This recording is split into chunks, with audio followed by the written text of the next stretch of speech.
শনিবার দুপুরে ডাকসুর উদ্যোগে ঢাকা বিশ্ববিদ্যালয় ক্যাম্পাস এলাকায় চালানো হয় উচ্ছেদ অভিযান।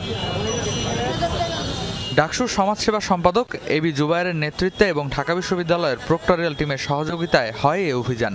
এ সময় মাদক গ্রহণের সরঞ্জাম সহ একজনকে আটক করে আইন শৃঙ্খলা বাহিনী। আমাদের এই সিকিউরিটি কনসার্নের জায়গা থেকে আমরা চেষ্টা করছি এই সমস্ত যারা এরকম মাদকাসক্ত ব্যক্তিরা এখানে আছে, মাদক ব্যবসায়ীরা আছে, ছিন্নমূল ভবঘুরে পাগল যারা আছে, এদেরকে এখান থেকে বের করে দিয়ে আমাদের ক্যাম্পাসটা সেভ করা। উচ্ছেদ করা হয় মেট্রো রেল পিলারের নিচে থাকা ছোট ছোট প্লাস্টিক আর কাপড়ের ঘর। উদ্ধার করা হয় চুরি ছিনতাইয়ের মালামালও। ওরা যেহেতু থাকে এই কারণে অপরাধের মাত্রাটা বেড়ে যায়, কারণ হচ্ছে ওরা বিভিন্ন মাদকাসক্তির সাথে ওরা জড়িত। আমাদের যে সাধারণ শিক্ষার্থী আছে তারা চলার সময় দেখা যাচ্ছে যে ভবঘুরে পাগল বা অন্য কোনো মানুষদের দ্বারা কোনো না কোনোভাবে ক্ষতিগ্রস্ত হচ্ছে।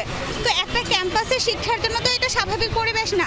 এফআর হলের সাম্য ভাই উনি মারা গেছে আর কি, এইভাবে ওনাকে ছুরিকাঘাত করে নিহত করা হয়েছে।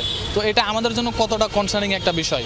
তো রাতের বেলা এই ধরনের যারা দিনের বেলা সাধারণ মানুষ হিসাবে থাকে, অসহায় মানুষ হিসাবে থাকে, রাতের বেলা আপনারা অভিযান চালালে দেখবেন যে এদের কাছে আপনি ধরেন যে চাপাতি পাচ্ছেন বা ধরনের ভয়ঙ্কর অস্ত্র পাচ্ছেন। ঢাকা বিশ্ববিদ্যালয় ক্যাম্পাস থেকে শুরু হলেও একই চিত্র দেখা যায় রাজধানীর অন্যান্য সড়ক, ফ্লাইওভার আর আন্ডারপাসের নিচে। রাজধানীর আধুনিকতার প্রতীক মেট্রো রেলের নিচে যখন অপরাধপ্রবণ এলাকা গড়ে উঠেছে,